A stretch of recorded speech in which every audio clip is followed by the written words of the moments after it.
Hi everyone. In today's video, I'm going to talk about one of the key investment strategies which has been followed across the world and which is followed by world's greatest investors like Peter Lynch, Warren Buffett, etc. and have reaped more benefits out of it. And the technique's name is value-based investment strategy. In the next few minutes, I'll explain about value-based investing in a very simple, clear and crisp manner with some good examples so that all the beginners, newbies and even some experienced people can kind of get my viewpoint of value-based investing and start applying those examples practically. So please do watch this video without skipping continuously so that you would get the most important concept of stock market investing. Okay, now what is value-based investing? In order to understand what is value-based investing, one needs to understand three value parameters of a stock. One is book value, number two, market value, number three, intrinsic value. So before I get into explaining these terminologies, I will probably explain it with a simple example so that you can relate that example with the values in stock market so that you can understand the concept better. So let me explain. Let's assume that there is a farmer who is cultivating apples.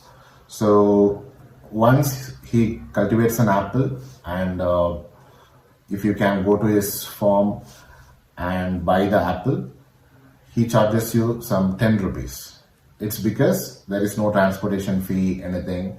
It's just at his own farm, so you are just going and buying it there. It's 10 rupees. Now, let's say the same farmer taking the apple out of his farm and going to the market, and because of the good quality of the apples, he can even charge till 20 and even 25 rupees because the people who are in the market are ready to pay that much amount to the same apple in the outside market. This is the second scenario. And there could be one futuristic scenario that let's say the same apple, instead of selling it in the same village market, the farmer is gonna export into a different city or a different country.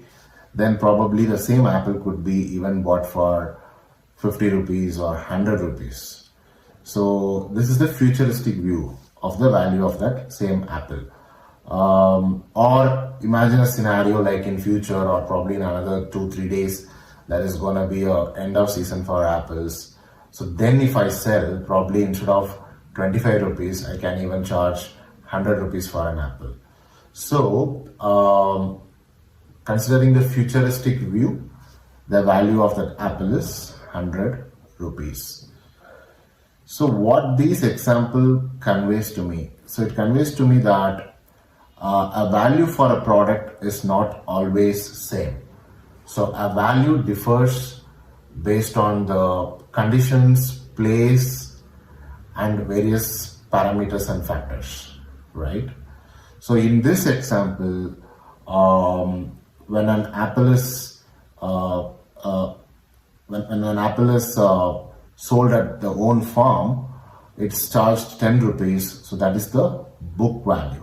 Let's assume that, right? When the same apple goes into the market, the people are willing to pay 25 rupees for it, and that is nothing but your market value. And futuristically, if you evaluate that product like, okay, it's gonna go to a different country or it's gonna be sold in another 2-3 days in a situation where there is gonna be a lot of demand for apples, then probably the futuristic value of the same apple could be 100 rupees. So this is nothing but intrinsic value. Okay. So now I will just relate this example with the stock market so that you can understand these values in a better manner. Let's say there is a company, okay, and the company, the worth of the company is 1 lakh, okay, and let's say that one fine day the company is going to be liquidated So obviously what you will do, you will close the company, and whatever funds are remaining, you are going to distribute among the shareholders. That's what you do, right?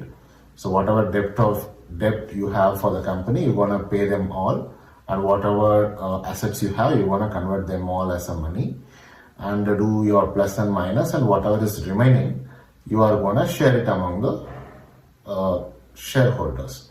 So let's say after paying off the debt and everything, that company is left out with 5,000 rupees. Okay, and you are one of the 5 shareholders of the company, so it means you are gonna get 1,000 rupees, right? So in this situation, the book value of this company is 1,000 rupees, because it is the value which you are going to get, or a shareholder is going to get, when the company is liquidated. So it's the base value, like how we saw, the base value of an apple is 10 rupees. Here, the base value for the stock, the book value is 1,000 rupees. Now, imagine another scenario. The company is not going to be liquidated. Rather, the company is performing very well, right? So the shareholders, the stockholders are like very much confident on this company, and they are gonna, buy this share for more value, because when there is a quality product, obviously you will offer more price. So in that case, 1,000 rupees book valued share can be bought even for, let's say, a 2,000 rupees, right? So the 2,000 rupees is what the market is paying, the customer is paying for the stock, and that is why that is called a market value. So the market value is nothing but, regardless of what is the book value, the price which the shareholder is willing to pay for that particular stock, that is the market value. Then what is intrinsic value? So let's say the company is performing extremely well, and surely it's going to be there for another 5-10 years or even more, and it's performing consistently, right? And by seeing the growth rate of what it has done in the past, and by assuming or anticipating what's going to be the future growth rate, so one person can kind of put out some formula, or it's basically a prediction. It's not a certainty that this stock can be bought for even 10,000 in future, probably in 2 to 3 years. So this is the prediction you are arriving at. Rather, it's an analysis or it's a calculation you are doing. So there are various formulas available in market. People use different formulas, but basically, end of the day, it's a prediction based on your analysis that this is going to be the intrinsic value of this product or this stock in the future. So whatever valuation you do, by considering the futuristic view of the stock, like how we said, like, this apple is going to be sold for 100 rupees in United States or wherever. Likewise, this stock in the next 2 to 3 years, it might reach 10,000 rupees. So this is called intrinsic value. So I hope you understand the difference between book value, market value, and intrinsic value. Now I will explain how the investors use this value to earn profit in the market. Now, let's understand how an investor analyzes these values and makes a decision for investing. So what you are seeing on my screen is screener.in website. You can search for the company. The company is Karnataka Bank, for example. So the book value of this share is 263. Current price, that is nothing but your market value, is 247, and intrinsic value is 390. So in this case, what happens is the investors sees this as an undervalued stock. The reason is the current value is trading below the book value as well as the intrinsic value. So here the investor sees an opportunity that, okay, so currently if I buy this share at the price of 247, at some point of time, it might go till 390, which is the actual intrinsic futuristic value of this share. So with that strategy, the investor goes in and buys this share at the current price. But the catch here is, again, one has to be aware that this intrinsic value is not a constant number. This is something calculated based on the understanding of the person who owns this peanut dotting website with some formula. So I might calculate this intrinsic value as something else based on my formula. Someone else might calculate something different.